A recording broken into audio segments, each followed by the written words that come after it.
To make sure that he can hear me.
Today is Monday, February 1st, 2021, first day of Black History Month, and we celebrate that every single day right here on Roland Martin Unfiltered. Coming up on today's show, we will talk about, first of all, we have Reverend Dr. William J. Barber, Poor People's Campaign, what they are emphasizing for President Joe Biden, as well as Vice President Kamala Harris. A 9-year-old black girl pepper sprayed by cops in Rochester, New York. People are angry and upset. Also, Chloe Bailey puts a video out celebrating her 1 million social media follower. Why are folks attacking this black woman when other folks like the Kardashians have appropriated blackness to the tune of $1 billion? Also, NASCAR driver Bill Lester is here to talk about his new book. It's a jam-packed show. It's time to bring the funk on Roland Martin Unfiltered. Let's go.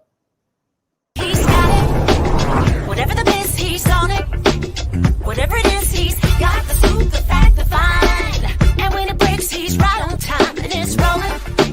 Best believe he's knowing. Putting it down from sports to news to politics. With entertainment just for kicks, he's rolling. It's the go, y'all.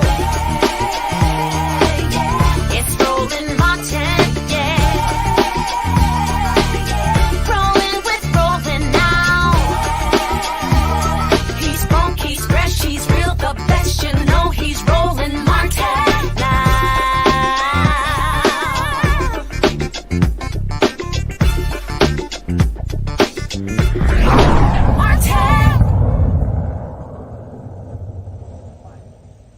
All right, folks, welcome back to Roland Martin Unfiltered. Today is the first day of Black History Month, but as I said, we celebrate Black history every single day on this show. Does not matter. We do it 365, 7 days a week. Lots of stuff for us to talk about in today's news. But first off, folks, we have got to talk about this shocking and unbelievable story out of Rochester, New York, where a young black girl, 9 years old, pepper sprayed by police officers. Shocking video that has people scratching their heads. What in the world is going on? Watch this. No! I want my dad! You're not gonna run off. I want my dad! Stop. I want my dad! I'm not getting in no car! I want my dad! I want my dad! No!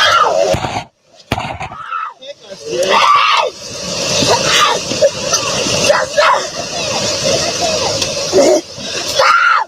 Oh my God! Okay. Wait, my mom, she's pregnant though. You done? My mom pregnant! Oh yeah? Please Stop.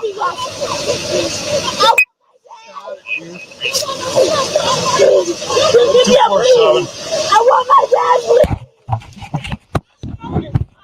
Lost for SR. Mom's still trying wait, to fight. please. You go help my Keep it mom. driving She's by. pregnant. You go help my mom. Daughter's in She's custody. pregnant. Please. Let's go. Please. Get up. I want my dad. Get up. I want my dad. I want my dad. Car out here. I want my dad. I got one car out here.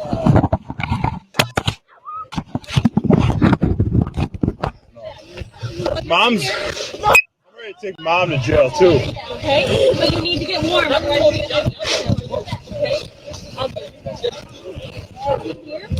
I don't know. Yeah. No. She, her. He has a freezing. Look at me. Look at me. Get in the car. I'm done telling you. Get in the car. Get in the car. Please, too hard. Don't do it to that. 247.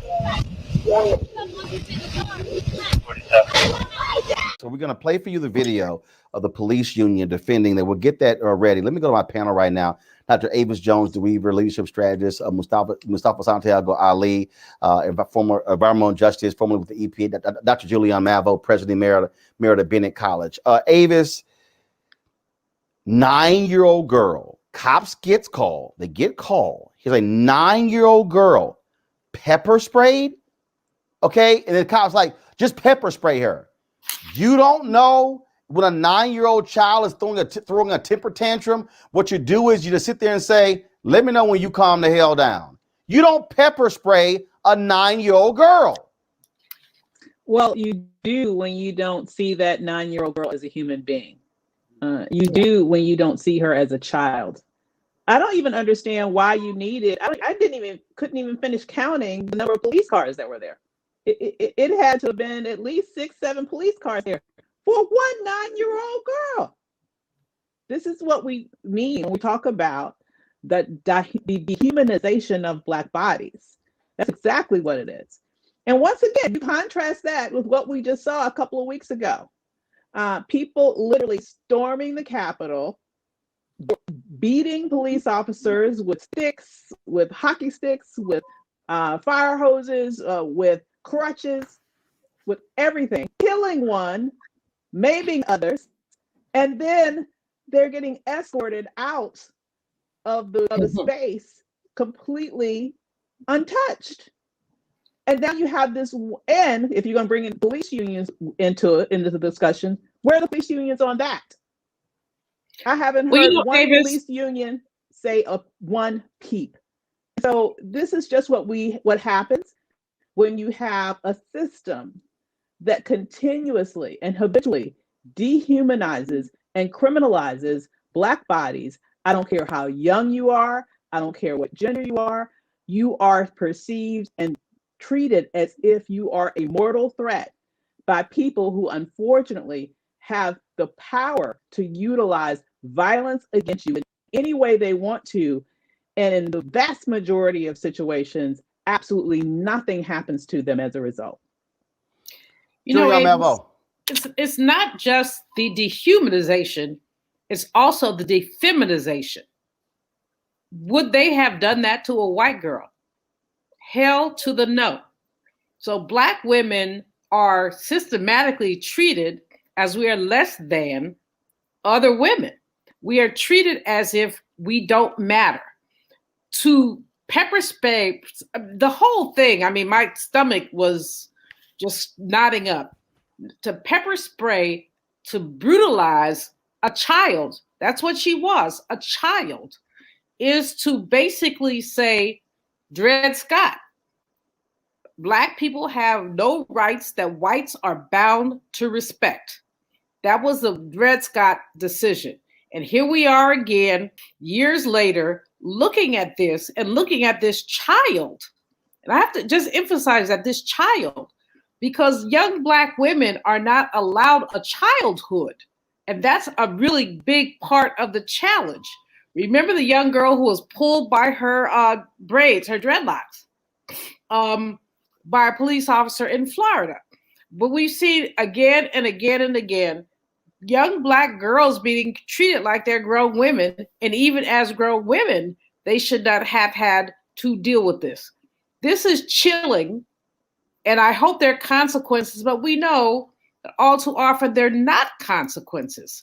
That people get to do whatever they want to do to Black people in general and Black women in particular, and there tend to be no legal consequences to their abrupt, insane behavior.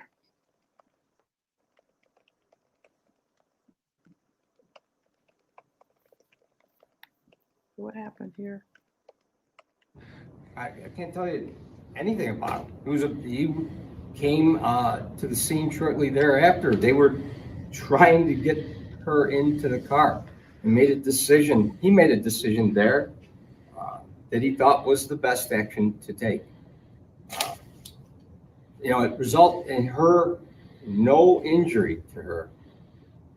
Had they had to go and push further and use more force, there's a good chance she could have been hurt worse. It's very, very difficult to get somebody into the back of a police car like that. And she's 9 years old. Imagine what happens when we have a full-grown individual that we're dealing with. You talk about the psychological impact on the officers, but what about the psychological impact on the 9-year-old girl who had to deal with this traumatic situation? How about the traumatic situations that she's been dealing with. Did you listen to the words that her mother was saying to her? That's what's sad. That's what's disturbing. That's what officers go home and say, how does that girl have a chance in life? What's that officer supposed to do? What can they do? You know what? Understand how we respond to situations. Let me go from a man with a gun call, a traffic accident, to a family disturbance, to another incident. After this, those officers probably had to go on to several other calls that night. This doesn't happen in a vacuum. Some of those officers probably didn't get a chance to even discuss it until when? Now, Mustafa, here's the issue here, okay? Police were responding to a family disturbance call. The officers had to wrestle the young girl to the ground. This was the quote. Officer says, "You're acting like a child." What does the 9-year-old say? Quote, "I am a child." Now, again, according to the police chief, the girl tried to run away. The officers then handcuffed her and attempted to take her to a hospital in a patrol car. This is the point that I keep raising, Mustafa. You cannot, this is why when people talk about defund the police, when they talk about how you shift services, you should not be sending cops to a call that clearly there's a mental issue here. The young girl threatened to kill herself. You don't send cops. This is why you must have mental health professionals working in police departments, or you have a system set up where you send mental health providers and not cops. Cops are going to do what cops do. Pull out guns, shoot people, tase them, pepper spray them. That's what happened here. And so, of all the people, you're so wrong about defund the police. This is what people are saying. You cannot have a law enforcement response to all problems in America. No, I agree. This is infuriating. You know, we continue to see this time and time and time again. And then especially when we see children are being placed in these situations, the little girl was scared, you know, so she had to actually go through trauma. She's seen police officers, whether on TV or in her own personal life, who have, you know, done all kinds of egregious things inside of our community. So that is how she's been socialized to the interactions that happen with police. And when you don't, you know, they're supposed to be trained in de-escalation, whether it's with adults or children. And of course, a part of that de-escalation is making sure that you also have individuals who have expertise in dealing with children who are brought into the scene. And when you don't do that, you get these types of situations. And I'll just add the other thing. I know the asthma rates in Rochester.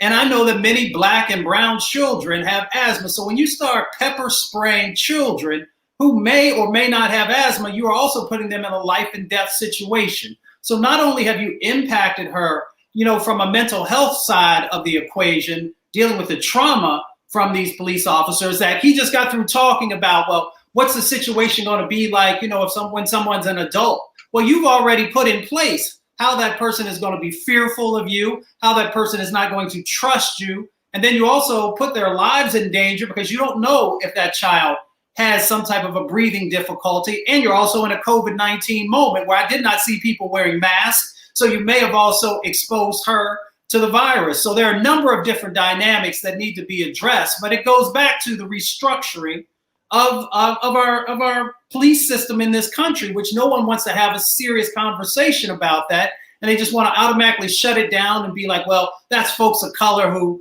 you know, are just, you know, calling out these issues in a way that's not truthful. You see right here in color how serious these issues actually are and why change has to happen. This is the thing over and over and over again, Avis. It keeps happening.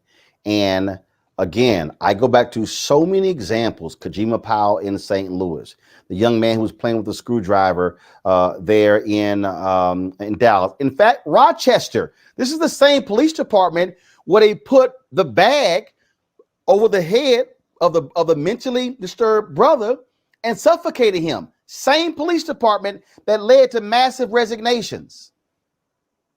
Well, it looks like that not enough people resigned, right? I mean, you know, it seems like to me that police department needs to be cleared out. there needs to be a cleaning house in that space. Maybe there needs to be a Department of Justice investigation into that police department and have it operate under some sort of consent decree such that it can treat the community to which it has sworn to protect and serve as an entity that actually does protect and serve those citizens. Some deep rooted clean out. I mean, it seems to me this might be a situation where everybody needs to be fired and they need to hire people back one by one based on better qualifications, better criteria, because clearly there is a systemic problem with that police department in terms of how it interacts with the community in a very violent and inhumane way. There's no fixing that. That seems to be, when you see the excuses that we just heard, there's justification for that behavior, meaning that they will do it again. They don't see anything wrong with it. And so because of that, they need to go, and they all need to go. Julian, the thing here, and this is what we see this all the time, calling the cops if you're Black could end in death. You know, Roland, it's a dilemma for many Black people because often there is intervention that's needed. But when the intervention requires the Rochester Police Department, the DC Police Department, whoever else police department, they come with their biases. So people should not be calling the police when a family member has a mental health crisis. There has to be someplace else for them to call. Because what we surely know about the police is that they come in with biases. This little girl, a 9-year-old girl, was pepper sprayed, was handcuffed, was treated roughly because she was having a meltdown. That should never have happened. But the question then becomes, what are the resources in the community when a little girl has a meltdown? What are the resources? I mean, they shot a naked man in Atlanta. Naked, butt naked man. Obviously, he wasn't in his right mind running around butt naked. But he was shot because the police feared him. He didn't have anything on him, no gun, no knife. He just was butt naked. Now, maybe there's something else they fear. We're not going to go there. But the point is that these people come with their biases, and we need to get rid of these people and their biases. If you cannot deal with empathy and humanity, then you should not be on a police force. And with a 9-year-old girl, I keep saying that, it hurts me to my soul, a little girl who is in a mental health crisis, because I don't know what's going on in her house, in her household, but she's in a crisis. So you pepper spray her and handcuff her? You don't have anybody to talk to her? Who are these people? What are these people? And why are these people on a public payroll? That is certainly the issue. Folks, we're going to keep monitoring this and see what happens next with this story. Right now, I want to go to Reverend Dr. William J. Barber, of course, co-convener of the Poor People's Campaign. Dr. Barber, how you doing? I'm well. Can you see me now?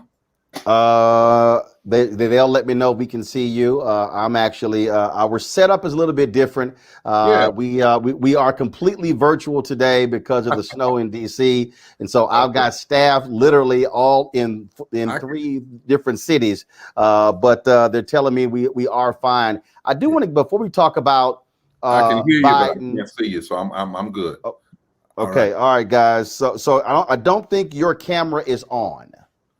Yeah, hold on. I got an assistant that's trying to have your assistant turn your video on.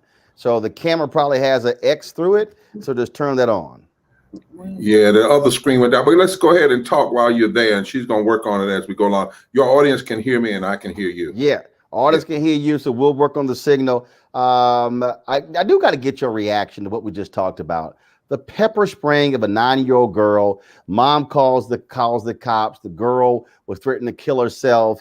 The cop says, "You're acting like a little child," and she says, "I am a child." Right, I am a child. Yeah, and Roland, Can you hear me? Yep, we got you. Go ahead. Yeah, one of the things I'm thinking about. So you pepper spray a 9-year-old girl who's in a mental crisis, but you don't pepper spray grown folk that aren't crazy who storm the Capitol with guns and beat people with fire hydrants and kill people. I mean, just think about that for a moment, y'all. Yeah, no pepper spray was used on the U.S. Capitol, and they were storming the Capitol, tossing aside barricades, beating people with flags. Yeah. And you talk to them. I mean, that's what's, I'm real close to saying words I try not to say when I'm listening to this. So the grown folk, the grown white folk come in, they're climbing walls, they're using all kinds of barricades. They are beating people, hitting them with, flagpoles and fire hydrants. They're carrying zip ties. They are saying they're coming to lynch somebody, telling you what they're going to do. We're coming to lynch. We're coming to hurt. We're coming to destroy. No pepper spray. What we saw was folks saying, hey, how you doing? This is your house. Oh, by the way, come on in. Then we hear a 9-year-old girl. I mean, the reality is, this is what I think. I don't think any of this is going to stop until, number one, we can actually bring not local, but federal charges for murder and felony assault that have large penalties against police without any way they can get around it. Number two, we are going to have insurance companies say, we will no longer insure your police agency and pay people off if you're engaged in this kind of racist activity. And number three, when we talk about defunding, I've been thinking about this. There's a process. It's not what everybody wants yet, but there is a process for defunding already in place. It's called Title VI, Civil Rights Act of 1964. It said that anybody that gets federal money, that engages in discriminatory tactics, the federal government can defund them. Problem is, we haven't been doing it. Mm-hmm. You see what I'm saying? The law is there. It's inside. Now, it's not finally what Black Lives Matter. I'm not trying to suggest that, but I'm trying to say that until we can have that, they know they're not going to be left up to the local DAs. Federal charges for felony murder or for felony assault, number one. The private insurance companies that insure these folks saying, we're not going to insure your company. Just like your insurance company, you can have life insurance, but if you go out and commit suicide, then they're not going to pay, right? So it should be the same way. If a police department, in essence, if you kill innocent people, you are committing a form of policy suicide, and we're not going to protect you. We will break your city, your county will just have to go broke because you have no business doing that. And thirdly, we should be using Title VI of the Civil Rights Act. I heard you say Rochester. This is just another time they've done it before. We will pull your federal money, or you're going to fire the people and get this thing straight. That's what's going to. But look at again. And I'm about love and all that, Roland. But I didn't see no pepper spray. Maybe it was a few instances when it really got rough. But for the most part, I saw people fussing and cussing and running and breaking and trying, and it was not even a shot rang out. 1 million Black people came to the Million Man March, and not one act of violence. 250,000 people came with the March on Washington, not one act of violence. We did 6 weeks in the Poor People's Campaign of actions at the Capitol and 43 other places around the country. And Roland, they arrested us every time for praying. You talk about going up the steps, they arrested us at the bottom of the steps. So I have no tolerance for this, and we've got to stop it. And it's only going to stop when people have penalty. And we can no longer leave it up to the local. It's got to be a federal penalty. And it's got to be harsh penalties for it, and we've got to pull the money back. I want to pick up on that point right there, because when you talk about the use of Title VI, it's only been a couple of weeks since the inauguration, January 20th. President Biden has signed a significant number of executive orders, and You got the New York Times put an editorial out saying, "Oh, Biden needs to slow down on executive orders. That's stupid. It's constitutional." But what you are describing is a much more aggressive use of federal law and federal powers. And I think what oftentimes happens, Reverend Barber, in this country, when we're talking about how do we help people, we have politicians who say, it's a whole lot I can't do. It's a whole lot I just can't do. We just don't have the power. Beyond how to use Title VI, what are you also saying that the Biden administration should do to be far more aggressive to deal with race equity and to impact with existing laws on the book? You just got to be willing to use them and wield them, frankly, just as aggressively as Donald Trump and Republicans do. Exactly. So first of all, one of the things is when we talk about racial equity, we need to be talking about first what the Civil Rights Act actually allows to be done, because it's never really been fully enforced. And that act can be used against businesses, because anybody that gets anybody that gets federal money can be held accountable. You know, back in the day, Roland, when they were trying to pass laws, they ran some things through the interstate commerce, and they said, okay, you can discriminate all you want if you can get your goods from one place to the other without using federal roads. Paid for by federal money. It's almost as though we used to think about how to get something done rather than how not to get it done. Take, for instance, we're going to talk about racial equity. We have to have a conversation about mass incarceration and police reform, but we can't stop there if we're talking about racial equity. Let me give you a point. Right now, we have this conversation about living wages, and you heard the Republicans say to Biden today, they don't know what living wages has to do with COVID relief. Really? Well, here's what it has to do, and here's what it has to do in particular as it relates to Black people. If you raise the living wage to $15 an hour right now, which is only finally doing what the March on Washington asked for, because the March on Washington wanted $2 an hour, which would be $15 an hour today. All right, if you do that, that would give 50 million people, poor and low wealth workers, it would pull them immediately out of poverty. Now, talk about racial equity. 30% of Black people would be impacted. 25% of Latino people would be immediately impacted. All right. In addition to that, we know that if you add tip workers, of which Black and brown people, especially women, because 70% of tip workers who make $2.15 plus their tips, they are low wage workers. 60% of those could not get in unemployment because the state said they didn't make enough base pay to get unemployment. But if you raise them to $15 an hour federally, then you impact a lot of people. And in addition, 6 million people who lost their jobs during COVID and were forced to go back to work. And Roland, I heard something today that'll make you just, that tip workers in restaurants, the women, were told to pull down their mask so that people would tip them more during COVID. Pull down their mask so that people would tip them more. If we raising the living wage is not just an economic issue, because you know, like I know, that systemic racism and economic injustice tie hand in hand. And this is why you need to federalize it and use the federal law.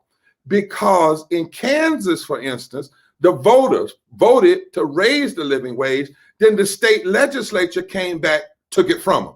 In Birmingham, Alabama, the Black and white poor and low wealth workers got together and the city council voted to raise the living wage, and the state legislature took it from them.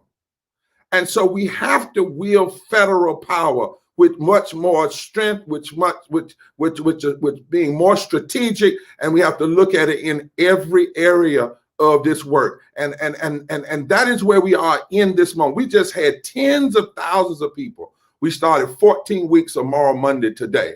And we had tip workers, we had black workers, we had white workers from West Virginia, we had SEIU, we had One Fair Wage. We're all coming together saying that we must have just COVID relief. And we must have $15 an hour now, not 5 years from now, but now. Now, on the COVID relief side, in terms of using federal power, you know, what we cannot have is negotiation with bullies, compromising with bullies. And that's all. That's what Republicans are. They're bullies. They have proven they don't believe in compromising. But worse than that, we cannot have the people who were infected first, called back to work first, paid the lowest wages first, and died first, to now be the last ones to get relief. And the last one. And so federal power, all of it, every bit of it, has to be used in whether it's using the resolution process, so that one vote gives you the majority, whether it's taking a hard relook at Title VI of Civil Rights Act and saying to folk, everywhere you're discriminating, we're going to pull your federal money if you don't straighten up and fly right.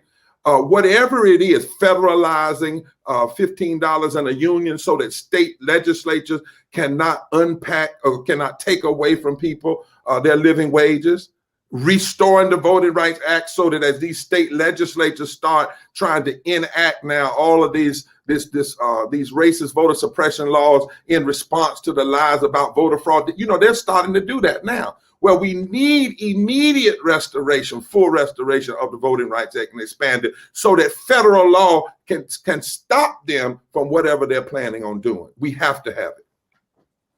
Reverend Dr. William J. Barber, I certainly hope the White House is listening. Bottom line is the power is there. They just got to be willing to use it. Use it. Just got to use it. All right, sir. Thank you so very much. Mustafa, you worked in the administration. Talk about that. Again, the using the full force of the federal government. Laws already on the books. But the question is, will you be aggressive? That's one of the things that we're saying the same thing in the Department of Justice. Is Merrick Garland going to be as aggressive in using those laws? Will you have folks on the environmental side, on the housing side, the health side as well? Every federal agency using the laws to change the conditions of this country. Yeah, we have the laws on the books currently to actually be transformative for this country and actually give people a fair chance at being able to not just survive, but thrive. You know, Reverend Barber talked about Title VI. You know, frontline communities and their leaders pulled together a commission of individuals to put together a set of recommendations that they shared with previous administrations, and you could never get folks to move forward on it in any type of a serious way. When you talk about Title VI, you've had Title VI cases around HUD and transportation that have been successful, and the rest of the federal family has refused to move forward on that, and folks don't want to use that hammer. And as Reverend Barber shared with you, if you're not willing to use the hammer and actually take resources away from the states, if they're not willing to do the right thing, then folks think you're playing. You know, they take you as a joke. I mean, I just got to give folks real talk on that. And then we were having a conversation also about the Department of Justice. If we are serious about making transformational change inside of our country, then that means that we've got to double, maybe triple the size of the Department of Justice so that they can be all the places that they need to be, that they have the capacity and resources to hold people accountable. And if we're not willing to do that, then we're not serious about change. So the laws and statutes are on the books. The question is, are you willing to take folks to court and hold them accountable? And the other part of it, are you willing to actually take resources away from them? Trust me, if you take one or two states' resources away who violate, whether it's Title VI of the Civil Rights Act or some of these other laws and statutes we have on the books, you will get people's attention and they will get some act right. But I also say that you got to give them the tools and resources to do the job right. So the Biden administration has some choices to make. You know, are you going to get serious on the enforcement context? And Roland, I'll close with this. You know, we never have a problem in spending huge amounts of money on enforcement when it comes to putting more police officers inside of our community. But as soon as you want to have enforcement on the entities that are impacting our community with toxic pollution or other things, then people want to talk about, well, we really shouldn't be using the resources that way. That's when you know if people are actually serious about change, or if they're only serious about change when it impacts their communities in a positive way and not yours. That's an important point there, Julian, that again, if you use the power that you have, you just got to wield it. I mean, that was the thing. Look, we were all highly critical of the use of federal authority by the Trump administration. But what they did is they went and said, okay, how far can we push this? And then, of course, they crossed the line as well. Typically, Democrats, very cautious, not really want to ruffle feathers. No, you have got, if you're going to change this country, then you got to do it. And then when folks start whining and complaining, too much federal authority, tell them fine. Don't take the money. You know, Roland, this is absolutely right. The Democrats have been timid from day one. I mean, the most bold Democrat was Lyndon Baines Johnson, who basically put a civil rights agenda in place and pushed it. And only when the Vietnam War confronted him and he said he had a wife and a mistress and he couldn't deal with both of them. I mean, his language was LBJ language, but he said, you know, he had to pick the Vietnam War or the civil rights agenda. And he put more energy into the Vietnam War. But here we are again. Clinton was middle of the road milquetoast, great fellow, middle of the road milquetoast. Obama was juggling. You know, he was juggling his blackness, he was juggling. And not to mention Mitch McConnell, who said he wanted to make him a one-term president. Obama could have done more, but I must say he did the best he could. But now we have Biden, and Biden has the opportunity as Mustafa. No, I won't say he did the best he could. He did the best he chose to do. All right, that's fair. That's fair, because I'm, you know, as you know, I got my butt kicked about my book, Are We Better Off? Got my butt kicked all over the country. People were like, why could you criticize President Obama? Because he was wrong. But as Mustafa has said, you know, there are laws that we can use to essentially get to justice. There are laws that we can use to hold people accountable. And the question is whether President Joe Biden will do that. And he may or he may not. I'm not really thrilled. His first few days have been great, but I'm not really thrilled with this little hokey pokey that he's doing with the Republicans who he says 1.9 trillion, they say 600 billion. I'm like, you know, you can't even put a ring on that. That's just wrong. And so the more he plays with these fools, the more he loses credibility with the people who elected him. Hold tight 1 second. Looks like we have lost the live stream on YouTube. Keenan, let me know what is going on. Literally, okay, now it looks like it is back. So now it's lost. So let me know what's going on with the stream here. Send me a message in our chat. What's going on? Are we still connected on all three platforms? But again, looks like we're having some issues with one of the platforms here. Folks, be patient with us. Again, we're dealing with weather here in DC. We're not streaming through our normal process in terms of where we are, in terms of how we're located. So it looks like it is, so again, we're not in our normal studio. We're actually in 4 different cities, got different people who are spread out how we are broadcasting. Let's see here. It is buffering, but we're still connected. Final point on this particular story, Avis. It's about power. It's a great example Julian used, who she talked about LBJ, because he was the Senate Majority Leader, because he wielded power, he knew how to use power. Congressman Adam Clayton Powell knew how to use power. President Joe Biden spent 36 years in the United States Senate. He knows the Senate rules backwards and forwards. He knows he knows where the power is. The question is, will they now completely use it? That is in question. I will say that he has indicated that they are willing to go straight to reconciliation and bowl right over the Republicans. And I hope that they do. Because here's what we know. When the Republicans are in power, they don't even give a nanosecond of a thought around issues of bipartisanship. That's never even an issue that's in question. So I just really, I understand that this is part of what he campaigned on, I believe largely as a way to provide even yet another contrast between him and Trump.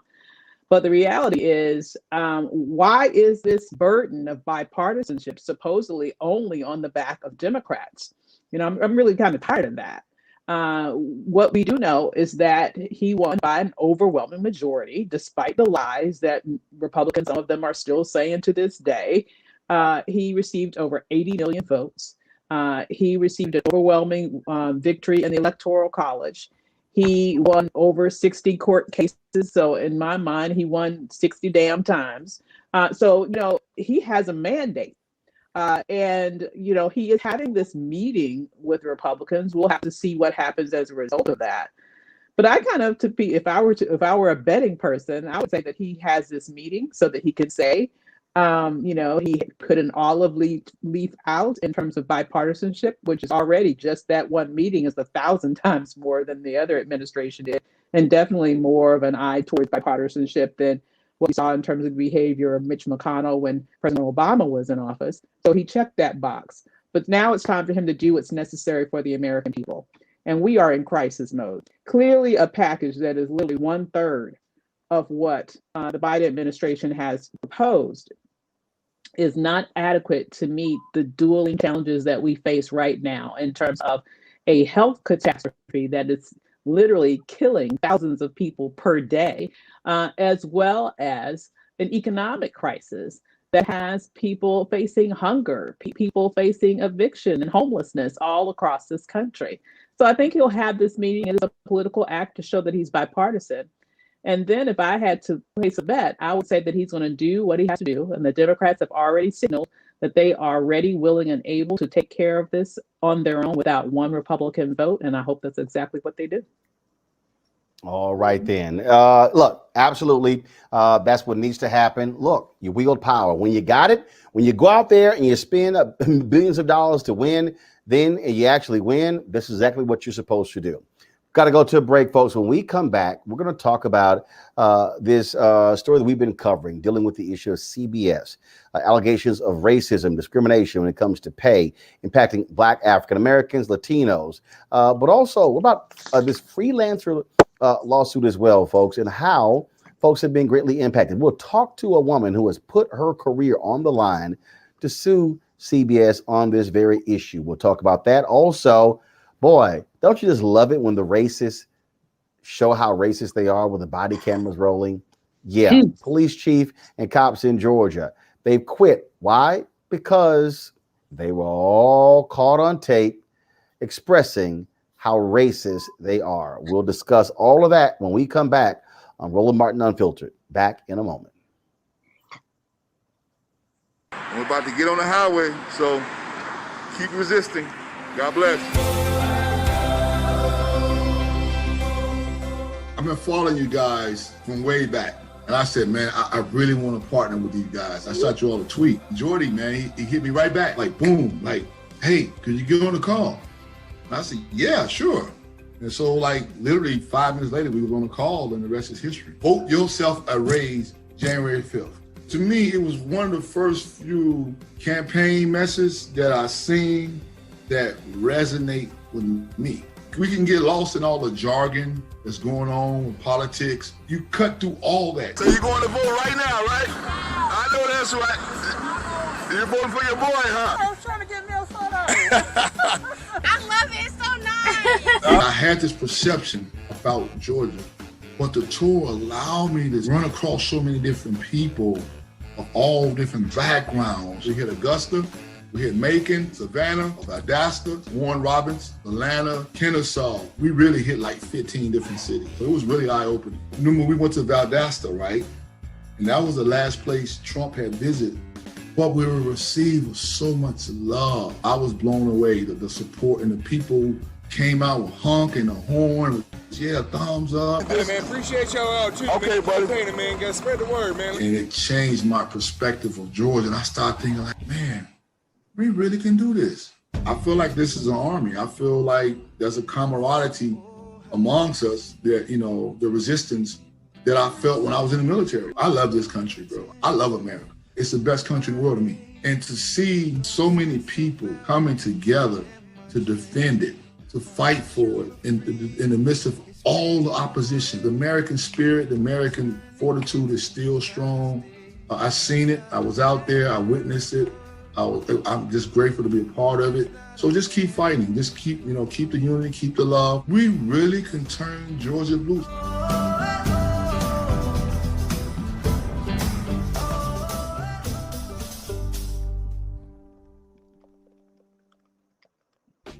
So this is Roger Bob. I got a message for Roland Mascot. Oh, I'm sorry, Ascot Martin. Buddy, you're supposed to be hooking me up with some of these mascots. I'm sorry, ascots that you claim to wear. Where's mine, buddy? Hey, yo, Peace World. What's going on? It's the Love King of R&B, Raheem Devon, and you're watching Roland Martin Unfiltered.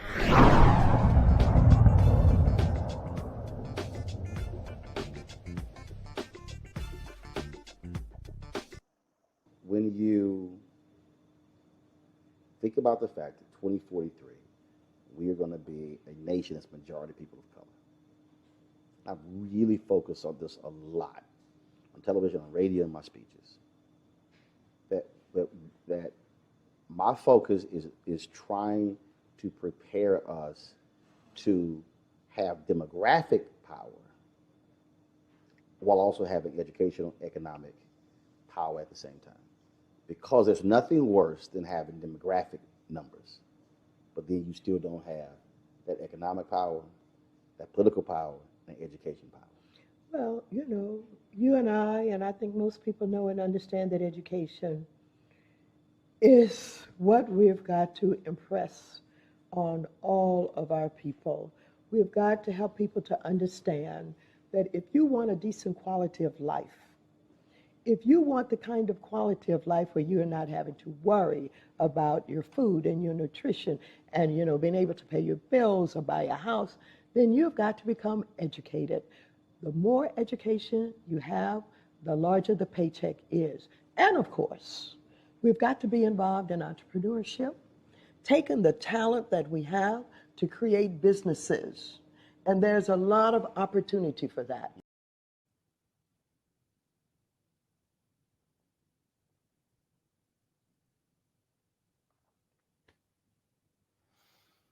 All right, folks, we're back on Roland Martin Unfiltered. We told you that the folks at CBS, they have put on administrative leave 2 of their executives who were accused of using racist, sexist, and homophobic comments.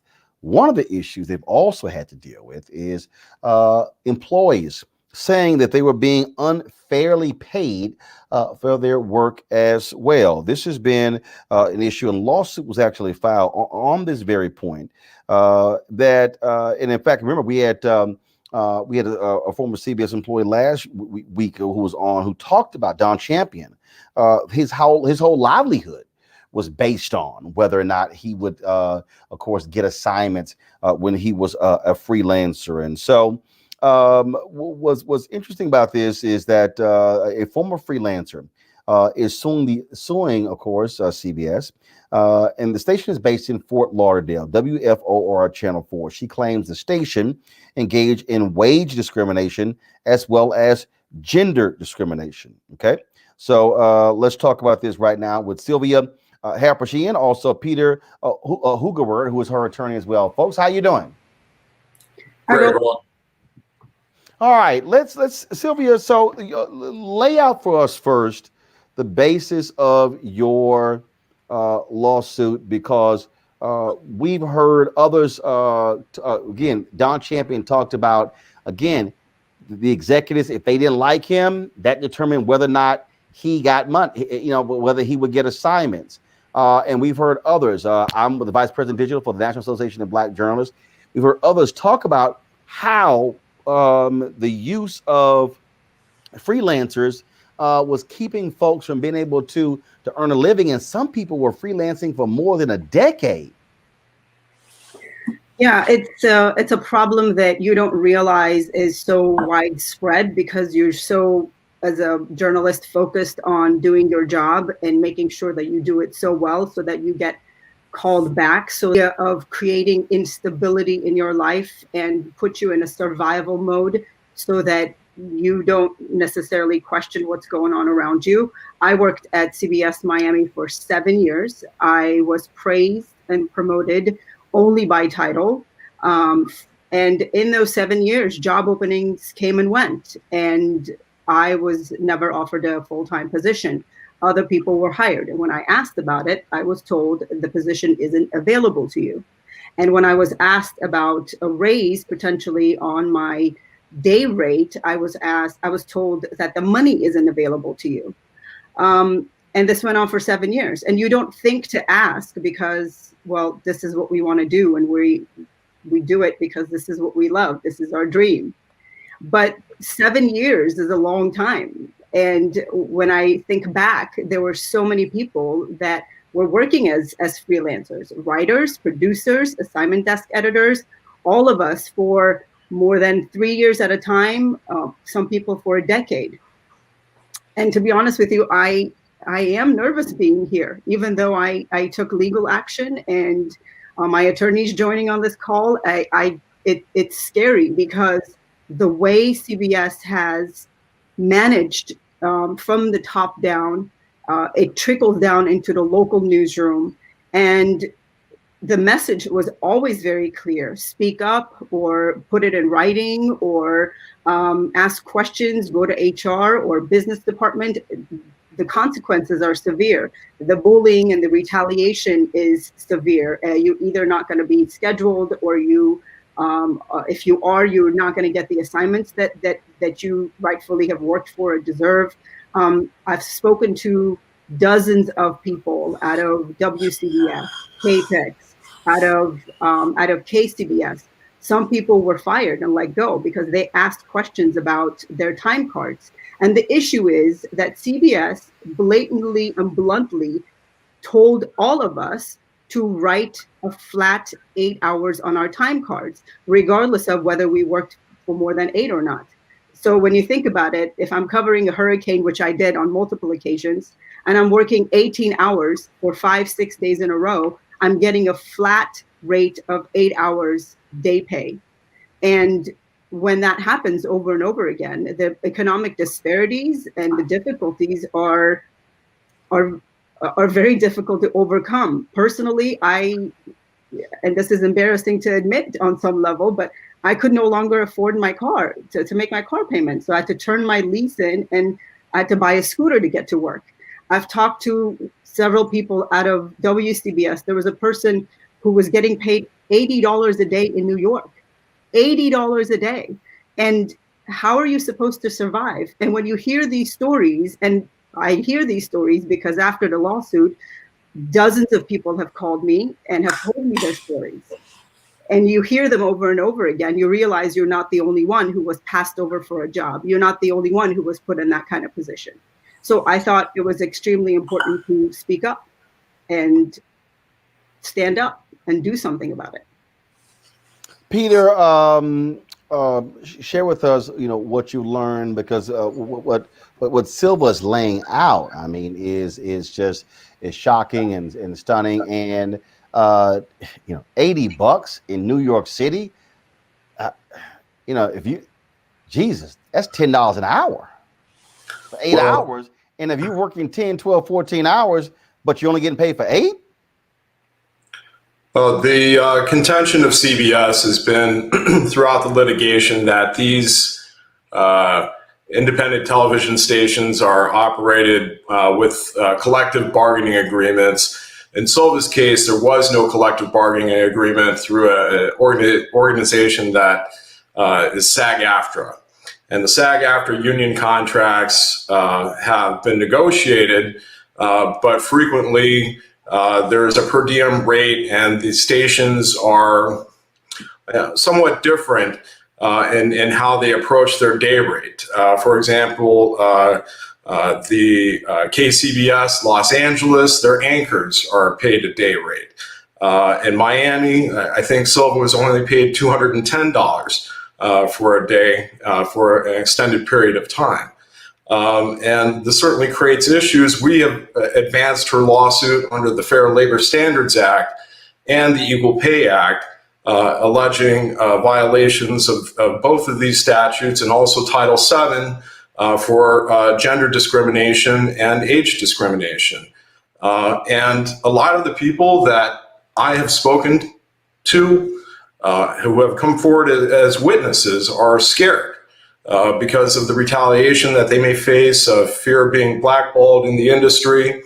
And so presently we have a motion pending before the court to see if we can allow, if these people would be allowed to proceed anonymously, which is a novel concept.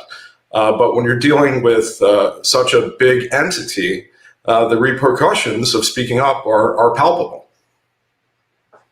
That point right there, Silva, is the fear if I sue, I'm going to be blackballed. How has this impacted your career and ability to work? I mean, the consequences are severe. There's a cost to this. And I mean, I haven't worked in this industry since 2018. And to be honest with you, since 2018? 2018, yeah. Anywhere? Anywhere. And the reality is, even when I was working at CBS, I applied for other jobs. But you know what the question is why have you been working at this station for 7 years as a freelancer? Why were you not made a full-time employee? Insinuating that there is some backstory or some other reason why I was not hired. So this perception that there must be something there, not realizing that this is just a cost-cutting measure at the expense of the people who literally show up on a daily basis and do the work of 6 people in a newsroom. You know, as an employee at CBS, I produced stories for other people to voice in front. I showed up to report on a daily basis, so 5 days a week, sometimes 6 in a row. And then I write for digital, and then I do social media, and then I write for the magazine. All of that is not an 8-hour job.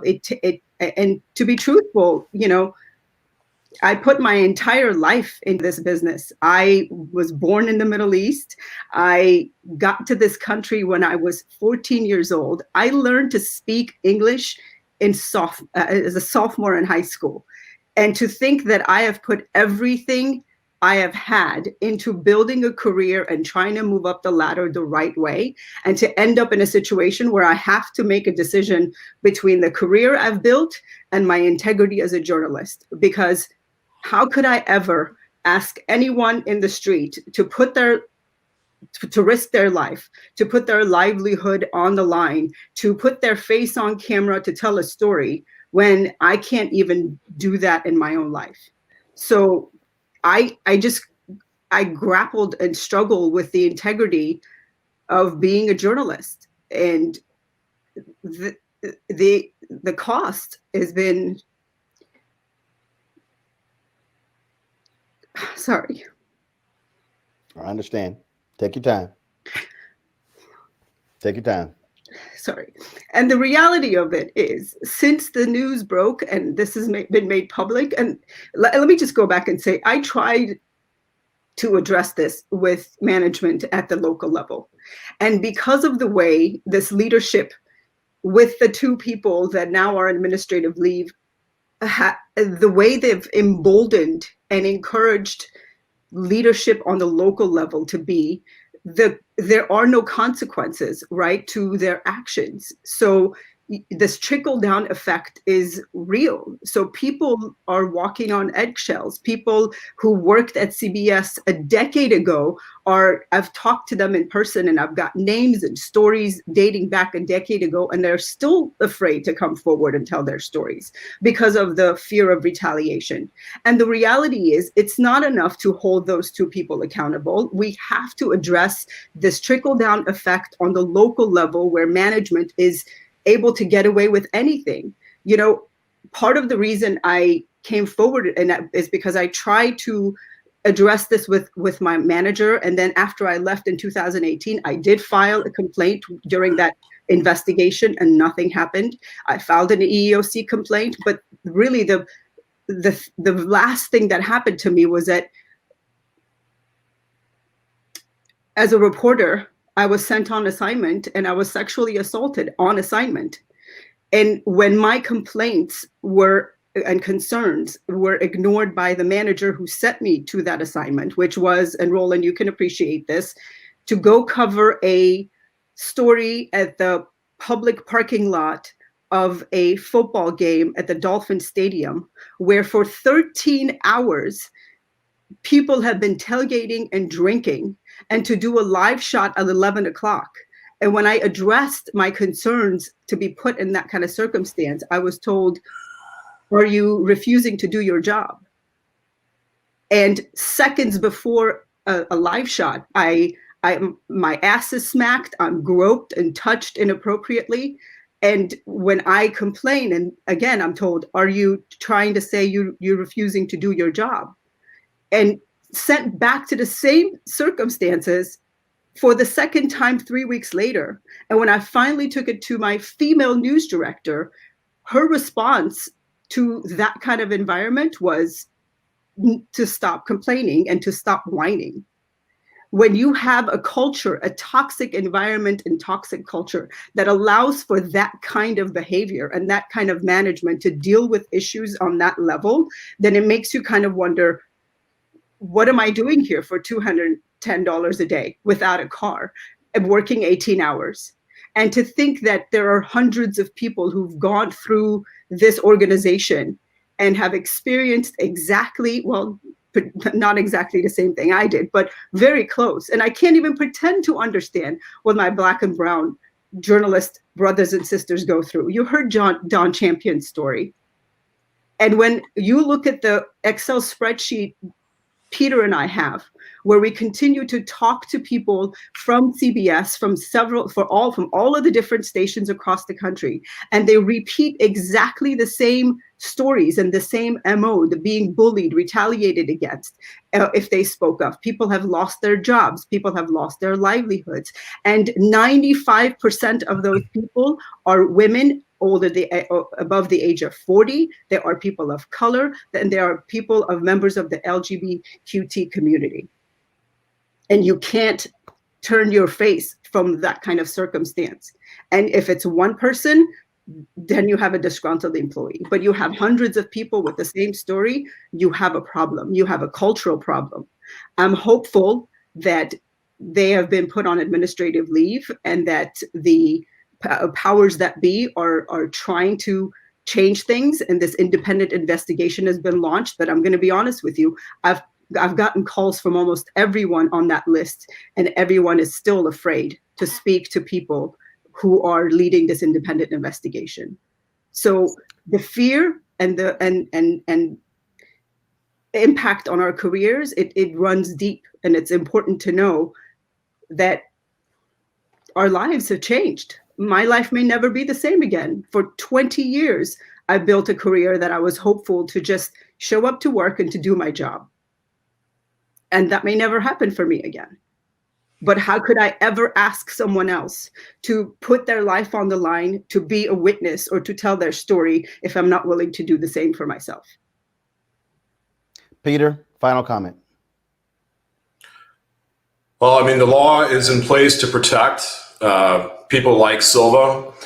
We've advanced her cause in the court, and only a jury can decide who's right and who's wrong on these things. But the arguments that I think that we're advancing are trying to change the dialogue and make the people who do the hard work in the field and produce the stories, report the stories, make it so that it's a fair workplace and environment.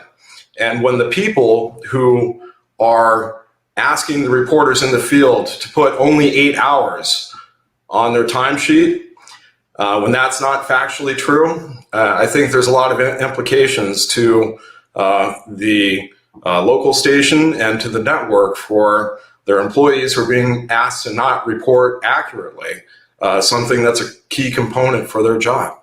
So, but we'll have to let the courts decide. Peter, we appreciate it Silva, thank you very much for sharing your story. Again, as one of the folks involved in NABJ, we're going to do our best to ensure that this external investigation is done properly and fairly, that people are also going to be heard out. And so, again, CBS has already announced who that's going to be. We are going to be talking with those lawyers very soon, hopefully in the next 48 hours, to make clear how we believe this investigation should be conducted, and we'll stay on top of that. So we certainly appreciate it. Thanks a lot. Thanks, Thank you very much.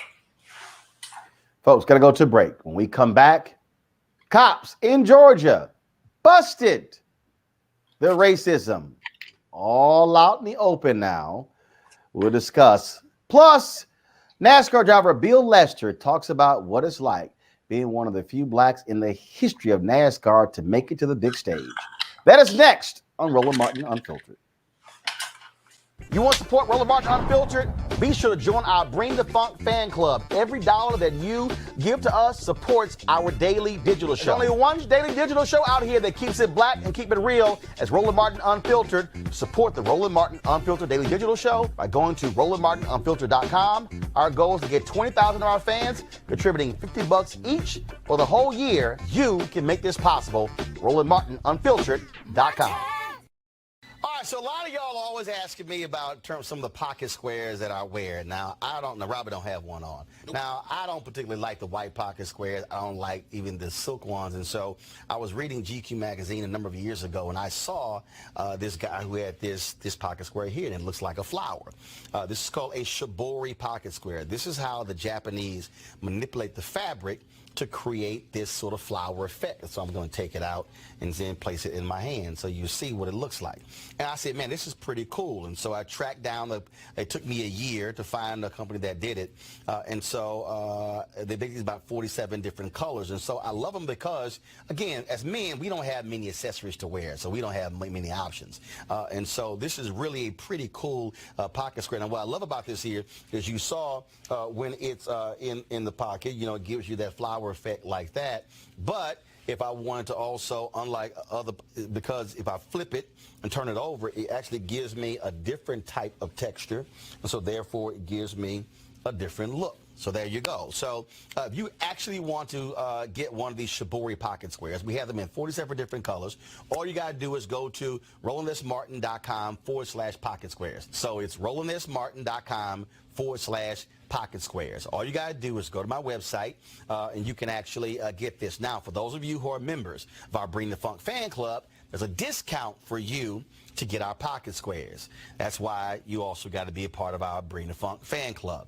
And so that's what we want you to do. And so it's pretty cool. So if you want to jazz your look up, you can do that. In addition, y'all see me with some of the feather pocket squares. My sister, who's a designer, she actually makes these. They're all custom made. So when you also go to the website, you can also order one of the customized feather pocket squares right there at RolandSMartin.com/pocket squares. So please do so. And of course, it goes to support the show. And again, if you're a Bring the Funk fan club member, you get a discount. This is why you should join the fan club. It's time to be smart. When we control our institutions, we win. This is the most important news show on television of any racial background. Y'all put $2, $3, $4, $5, $10, $15, $20, $30 on this and keep this going. What you've done, Roland, since this crisis came out in full bloom. Anybody watching this, tell your friends.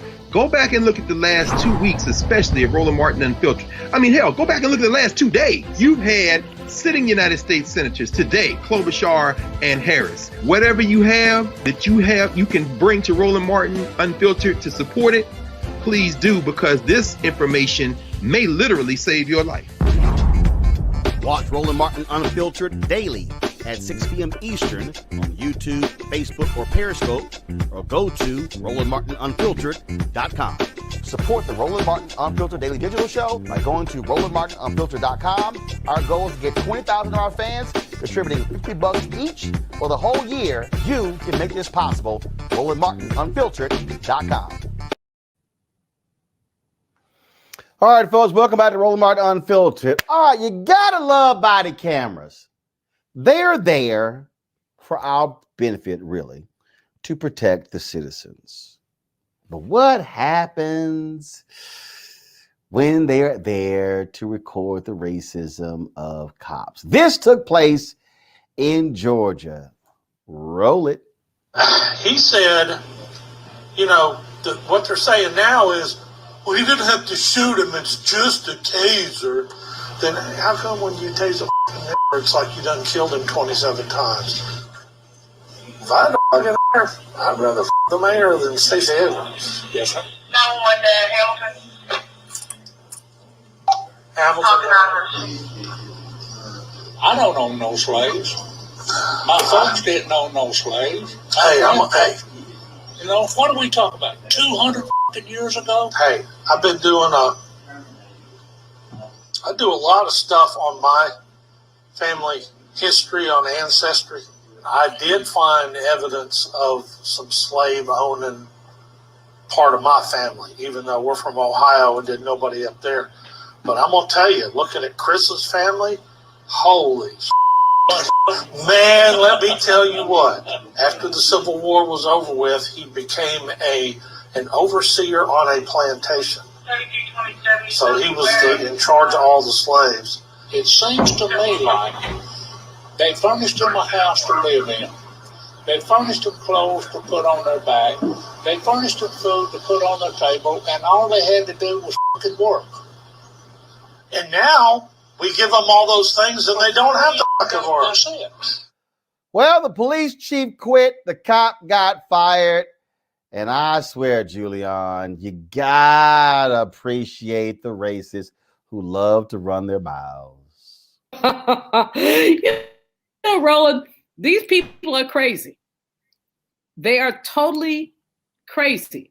But the fact is that they're illustrating something that runs deep in our society and in our country, the racism that has deep historical roots, the ways that unless we do the kind of legislation we need to do, this stuff is not going to stop. I mean, I listen to these people and you can't help but on one hand crack up, but on the other hand be extremely sad.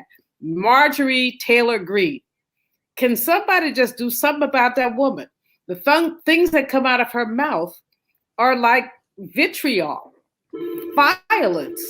And we can't really have that. And that's the issue, is that these people have somehow believed that it's okay for them not only to be racist, but to articulate this nonsense on a regular basis.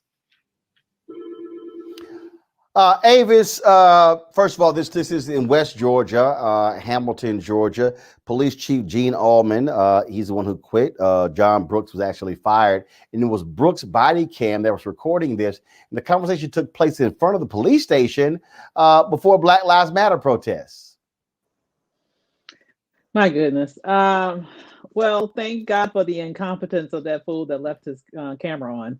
Because you get to see what people say when they are comforted by the fact that they don't believe anybody's listening.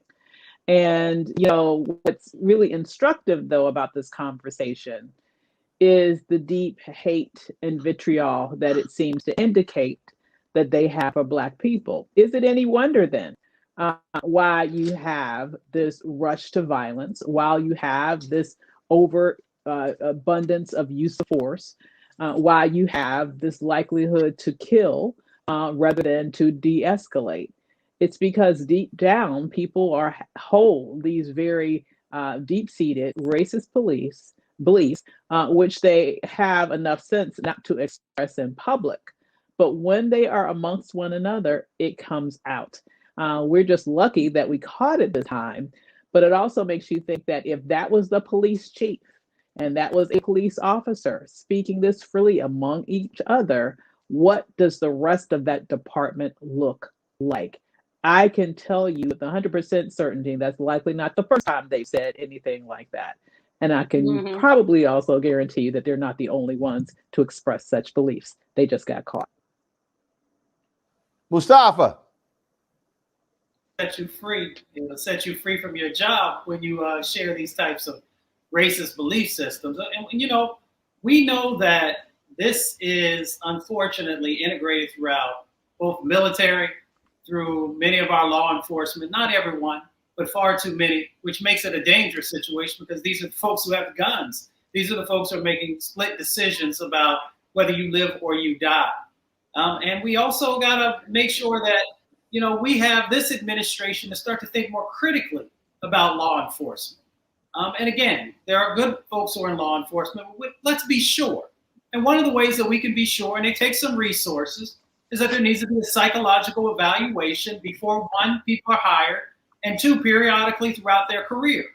You know, you have all these evaluations that go on for folks who are airline pilots because they have people's lives in their hands. So we should also have these evaluations that have to happen for those who have guns and who are making decisions. And, you know, if we're not willing to invest the dollars, then we're going to continue to get what we're going to get. Oh, you're absolutely right. And so bottom line here, again, and for all the people out there who keep saying, oh, no, there are no races in the department. Really? Really? Yeah, I thought so. We always got to tell them, all right, y'all, you know what time it is. No charcoal grills are allowed. I'm white. I got you, Carl. Illegally selling water without a permit On my property. Whoa! Hey! Give us your You don't live here. I'm uncomfortable.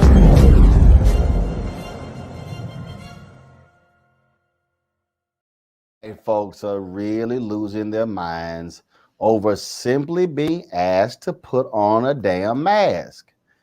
They are consistently showing their ass. Well, this woman here decided to show her breasts. Bitch up here at Trader Joe's tripping.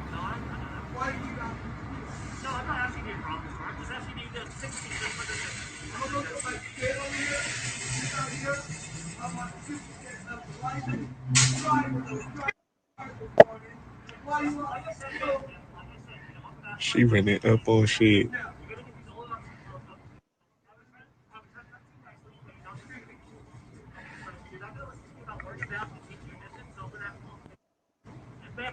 Oh no! What the fuck going on in the world, bruh?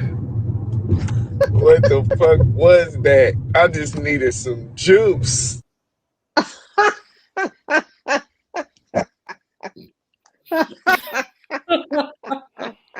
He just needs some juice. You know what? Y'all think I was lying. Y'all think I was lying. Roll that video again. No. We don't need to see it no more.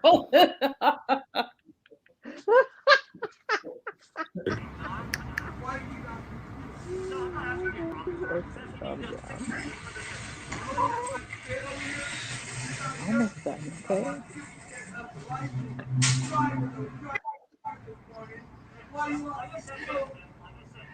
She running up on shit.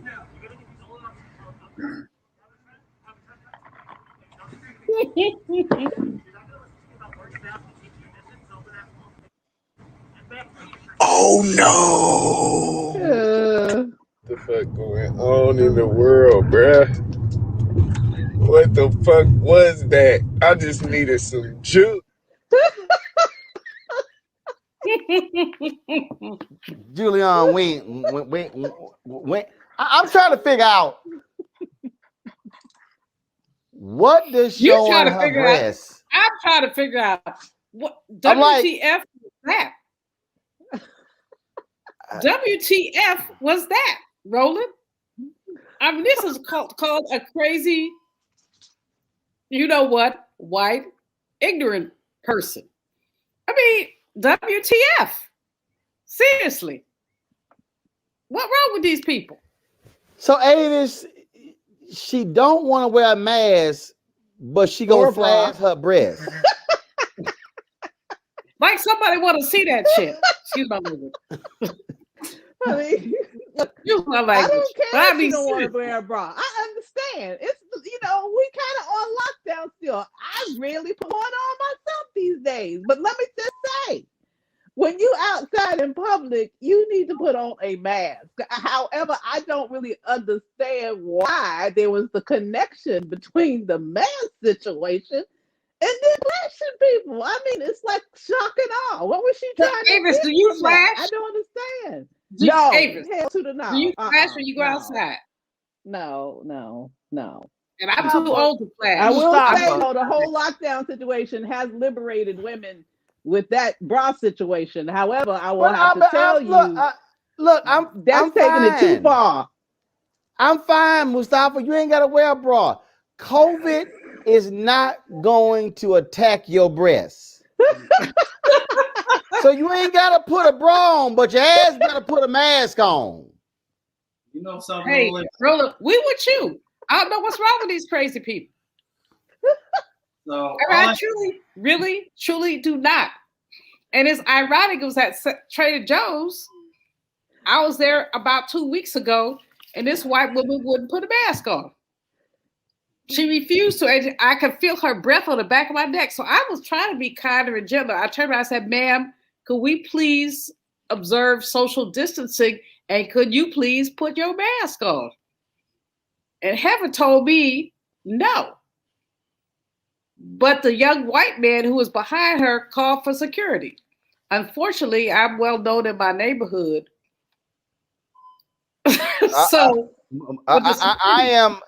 I'm not understanding, Mustafa. Show my breast, but I ain't gonna wear a mask. I've seen a lot. He was horny. I've seen a lot of things that I'm trying to forget, and that is now burnt into my mind. So you have to have some therapy service for me. You got this: no shoes, no shirt, no service. Now it's no shoes. I mean, it don't say no bra. Well, they need to say no tatas out in the open, because I don't know what that was, but the reality of the situation is, in all seriousness, you still got folks who feel that they have the privilege to not protect themselves and others. And if you want to go to your house and do whatever you want to do at your house, that's one thing. But when you're putting other people's lives in danger, that is a completely different scenario. So they will arrest folks if you try and go into a store and they've got that sign and you, for whatever reason, decide you don't want to move forward on it. They should also make sure they continue to arrest these folks who are putting other people's lives in danger. And especially, that's the deals with the public decency laws that are out there. You can't just go around, showing folks special stuff. I'm not going to say that that's special, but so we just but the bottom line is this. There is no bottom line. These white folks are crazy. I don't know what's wrong with them. They can't handle being told to put a damn mask on. Look, if you want to kill your damn self, go on right ahead. But guess what? Trader Joe's, you're being too nice. It was way too much conversation. I'm telling you right now, they need to get some 10-foot poles. And if they asses roll up, hit them with a stun gun. Back up. Okay, no, you come close. Now forget 6 feet. Should be 10 feet. Should be cattle prods. That's what you do. Hit the ass with a cattle prod. Okay, they want to act like cattle. Hit them with a cattle prod and see how it goes. So look, they just so stupid. Just put a damn mask on. All right, y'all. Of course, on Mondays we always, of course, like to have book authors on, and today we'll talk with a brother, Bill Lester, y'all. He got to the highest point of NASCAR on the NASCAR Craftsman Truck Series. The book is called Winning in Reverse: Defying the Odds and Achieving Dreams of the Bill Lester Story. I got a chance to actually drop a blurb for this book, folks.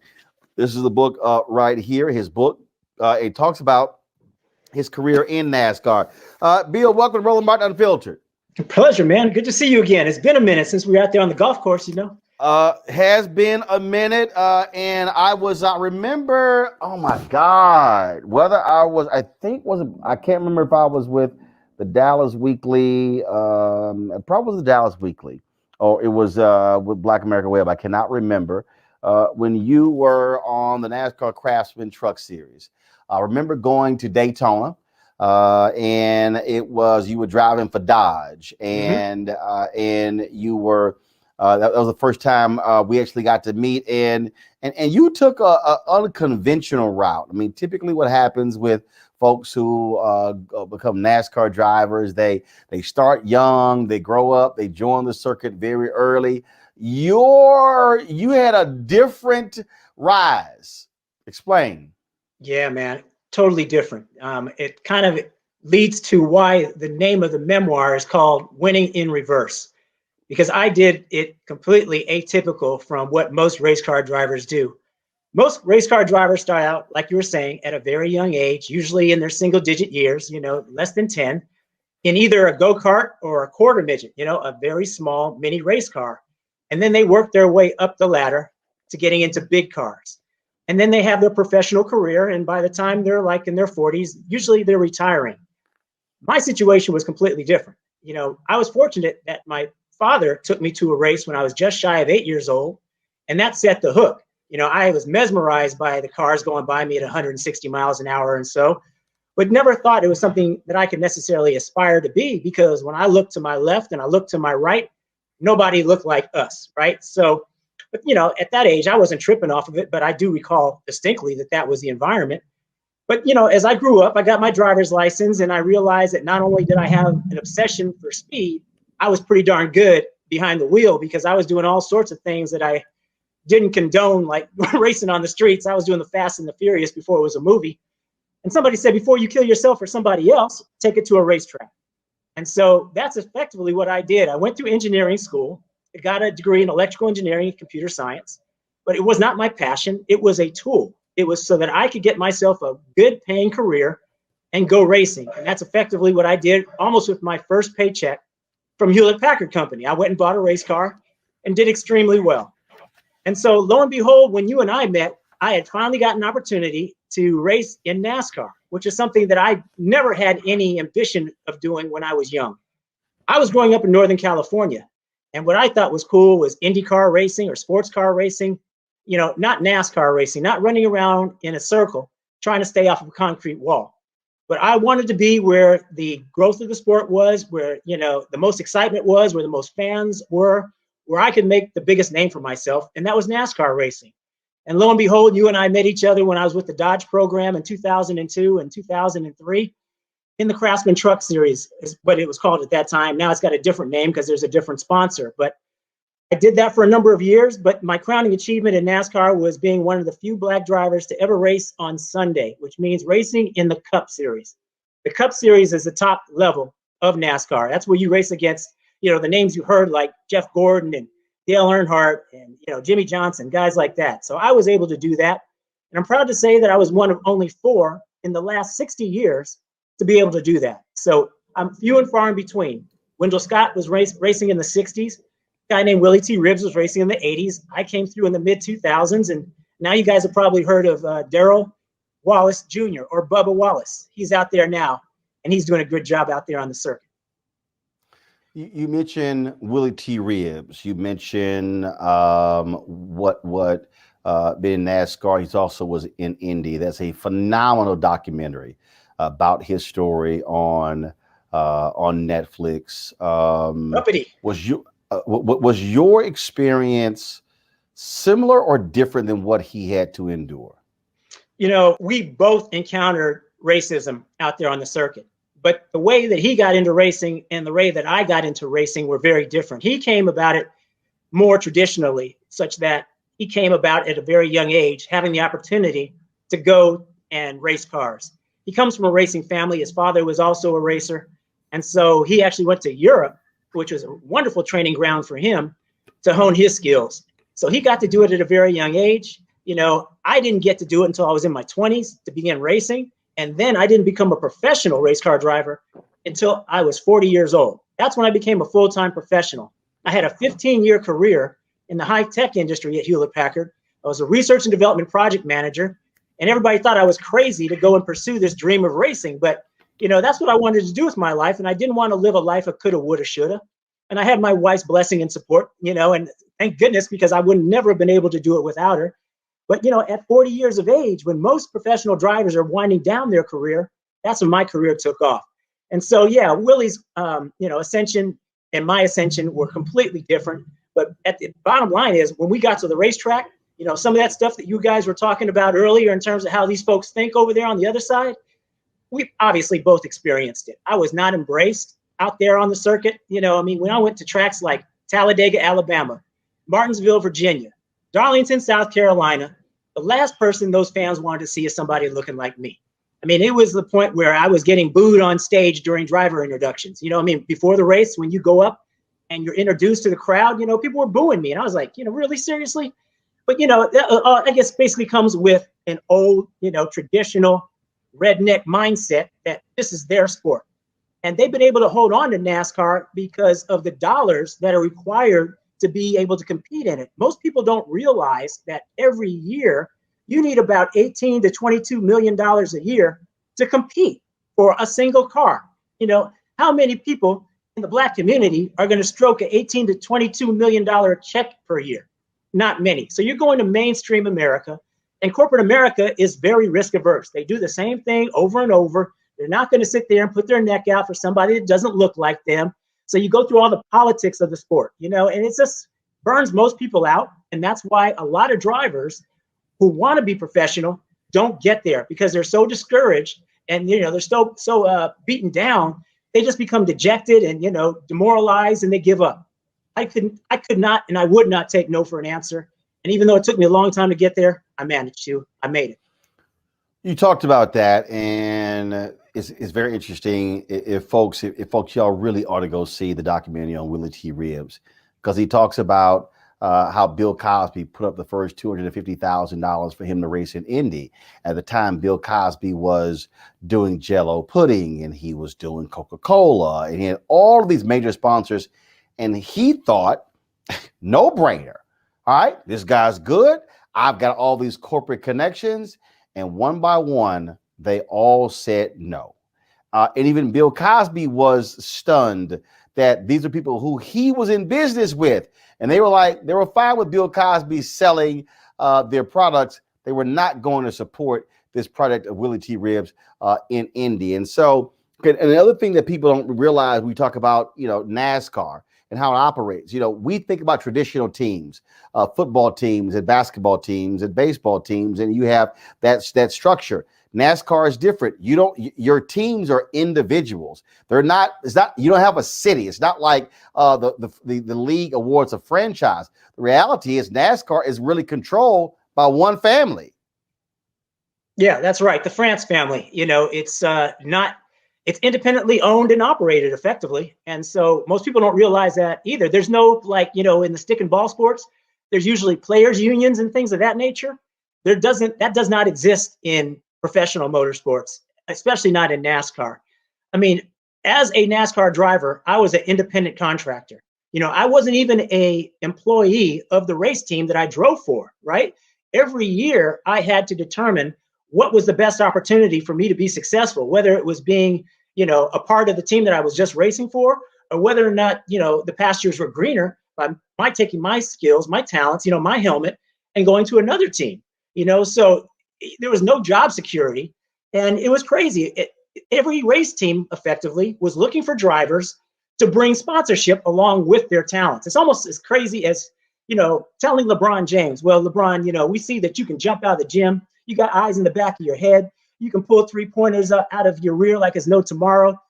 Okay, now bring $22 million with you, and you can play on our team. That's almost effectively what it's like in terms of a NASCAR analogy. I mean, we have to bring the resources to the team so that the team can operate. What the teams do is they provide the infrastructure. They provide all the people. They provide the equipment, the engines, the shop, the transporters, and all that stuff. But the operational budget is the responsibility, more often than not, of the race car driver. So it's about the most silly financial dynamic that you can imagine. You know, Bubba's got this team that he's with Michael Jordan and Denny Hamlin, which I'm really excited about. But for that to take place, Bubba had to bring DoorDash, McDonald's, Dr. Pepper, Columbia Sportswear. He's got all these sponsors that he had to bring with him so that Michael Jordan and Denny Hamlin were interested in creating this team around him. That's how crazy the sport is. People think that, you know, oh yeah, all you do is bring your helmet and you go and race. The easy part of being a professional race car driver is actually racing. It's from my panel. Let me start with Avis Jones-DeWeaver. Avis, what's your question for Bill Lester?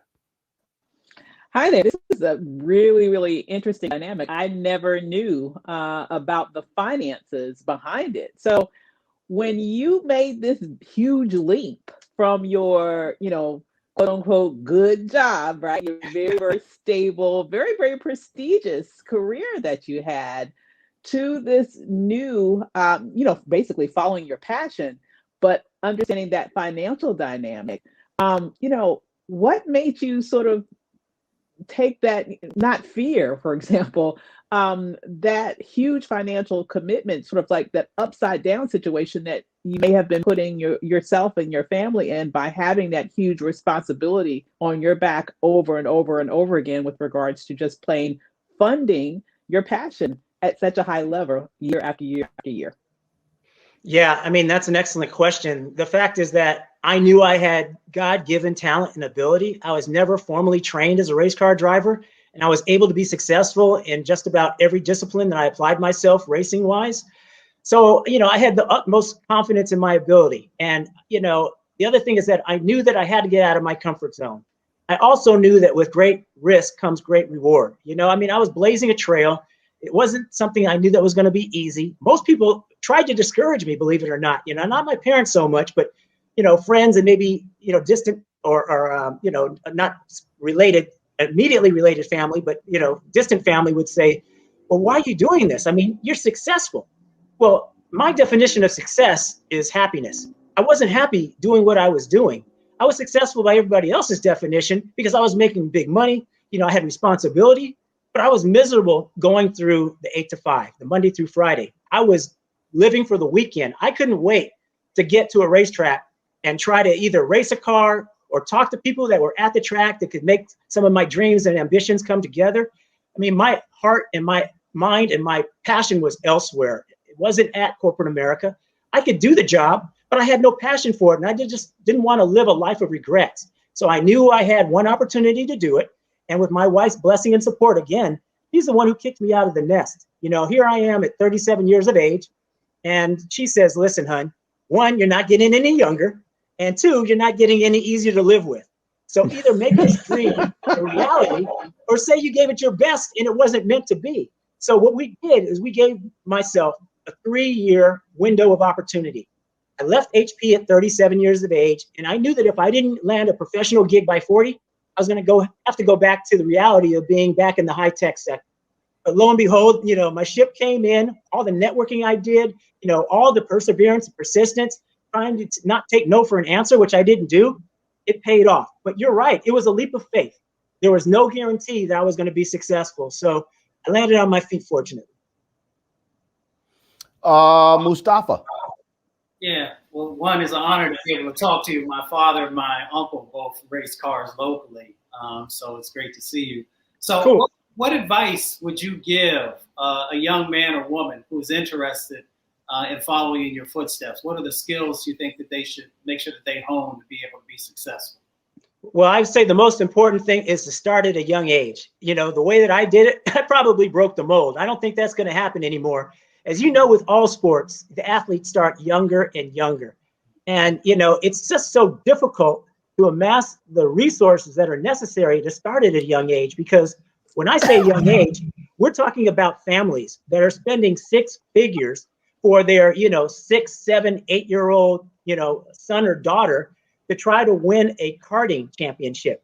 And why does it cost so much? Because to win that championship, you got to get out of your own city. You're traveling, okay? And you're paying for a traveling circus, which means the cars are going on the road, the personnel is going on the road, and all that sort of thing. I mean, how many Black families are willing to drop 6 figures behind their, single-digit age kid to go and do it? But that would be the advice that I would have to insist upon, is that you can't start young enough. Why? Because your competition's starting that young. I'm telling you that most of the drivers that come up these days are what I call trust fund kids. Kids that come from wealth and opportunity and don't have to worry about, their families don't have to worry about where that money's coming from. They just have it. A lot of the drivers you see out there on the circuit these days, father's a CEO, mom's a CMO, vice president of marketing, whatever the case is. That's what you see by and large now. I would say that a lot of the most talented drivers are out there. That the most talented drivers are not out there because they don't have the opportunity. And it's because they don't have these doors that are open to them at a young age. So in answer to your question, you can't start early enough. And by that, you can't also start networking early enough, which means talking to those people and getting those relationships, whether it be with you or your parents, to that access to capital. That's the one thing, the biggest reason why there aren't more of us in professional racing. One is exposure. You have to be exposed to it at a young age. And two, opportunity. You got to have the opportunity to take advantage of being able to be in the game, to be in the sport. And it's so expensive. It's such a deterrent. And that's why there's so few of us that have made it. But that's the answer to your question. Start early and network your rear end off. Julian. Oh, I mean, your enthusiasm for your sport is overwhelmingly just inspirational.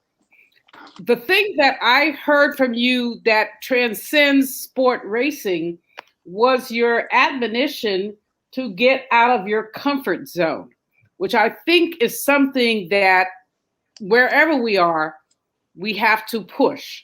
So how do you get out of your comfort zone? What would you tell young people, and not necessarily not so young people, about getting out of their comfort zone? And by the way, I appreciate you. Thank you so much.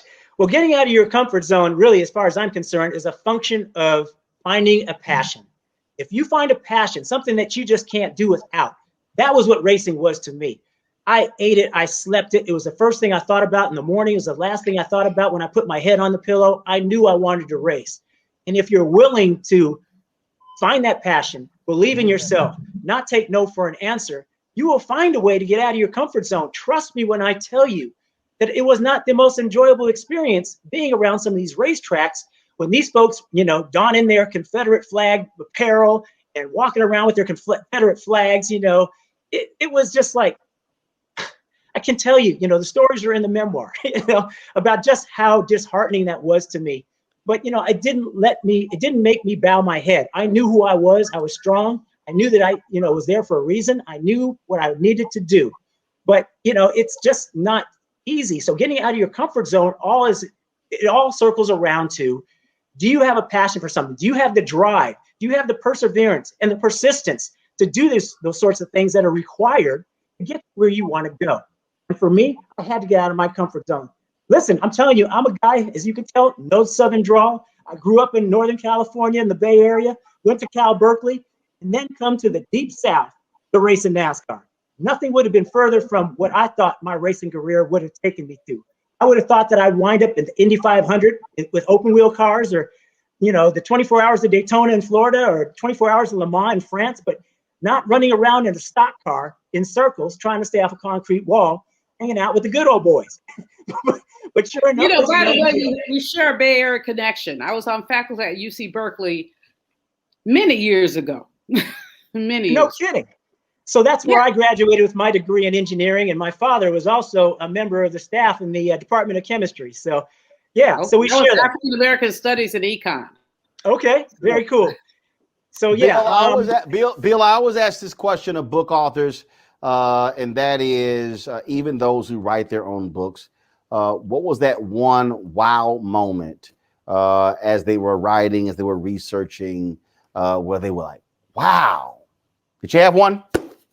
You know, I'm not convinced that I had a wow moment, but it was, you know, difficult to talk about, you know, some of the pain of being in the environments that I was in, and how, you know, again, I wasn't embraced. I did nothing wrong to get, you know, the disparaging remarks, and, you know, just, you guys use the word vitriol, and, you know, that sort of thing. It was unjustified, and it was disappointing to me because I carry myself, you know, I think properly, and I treat people as, you know, individuals, and, you know, I don't prejudge and everything. And everybody was prejudging me, you know, and that's like, really? I mean, you guys are so deep-seated in your culture and your prejudice and your racism that you're not even going to give me a fair shot. You know, I mean, I didn't say anything disparaging about your sport or NASCAR.